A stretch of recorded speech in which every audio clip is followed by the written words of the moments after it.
અમે કન્યા વિદ્યાલયની વિદ્યાર્થીનીઓ છે. અમારી શાળામાં 2 ટ્રેડ ચાલી રહ્યા છે, એપેરલ અને બ્યુટી એન્ડ વેલનેસ. એમાં અમે એપેરલમાંથી બેસ્ટનો પ્રોજેક્ટ લઈને આવેલા છીએ.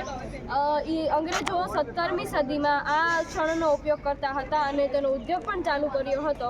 પ્રાચીન ઇજિપ્તના લોકો શણનો ઉપયોગ ખોરાક તરીકે પણ કરતા હતા.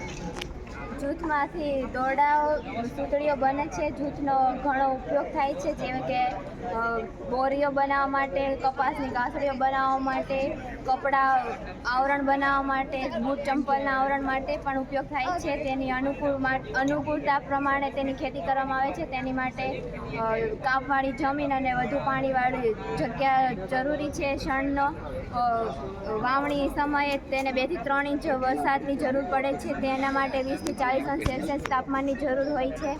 શણ એ ખૂબ જ ઉપયોગી છે. શણ એ નોર્મલી આપણે શણને કોથળા કુર્તા તરીકે ઓળખીએ છીએ, પણ ફેશન ડિઝાઇનિંગની દ્રષ્ટિએ જોઈએ તો શણ એક ફેબ્રિક છે જેનું નામ છે જૂટ. અમે જૂટ ફેબ્રિકનો ઉપયોગ કરીને વેસ્ટમાંથી બેસ્ટ બનાવેલું છે. જેમાં તમે આ ખેતરમાં જોઈ શકો છો, નારિયેળના છાલનો અમે યુઝ કરેલો છે. પછી આ જે ગાડાની ઉપરનું જે વળાંક છે તે તાળના પાનથી અમે કરેલું છે. એમાં તાળના પાનનો યુઝ છે.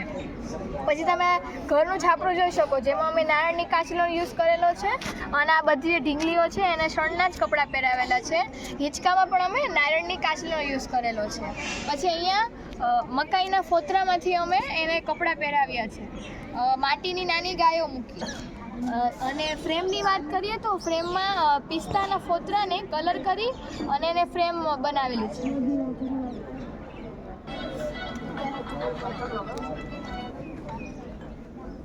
ગાડા